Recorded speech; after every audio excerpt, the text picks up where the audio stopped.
Hello mga puday, nandito kami sa Baguio. Kaputoy ka, mga kaputoy. Mga kapuday at kaputoy. Anong kaputotoy? Dito kami ngayon sa Baguio. Bagyo-bagyohan. Dito sa may Bani, sa may Pangasinan, guys. It's very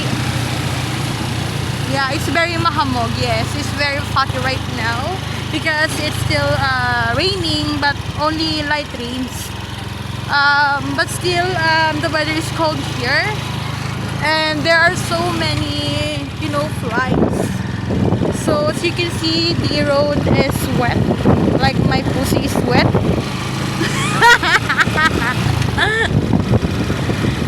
Yes, we're driving right now. We have some road trip. Road trip na, wala ng pera later. Yes, it's very nice here. Tagal ko na rin hindi nakaka-uwi dito, guys. Kasi na-lockdown ako sa Manila. Gawa ng trabaho ko. Hindi na ako nakaka-uwi. So, ito ngayon. Swal na ata to dati. Hindi na ito Bani. Bani pa ba ito?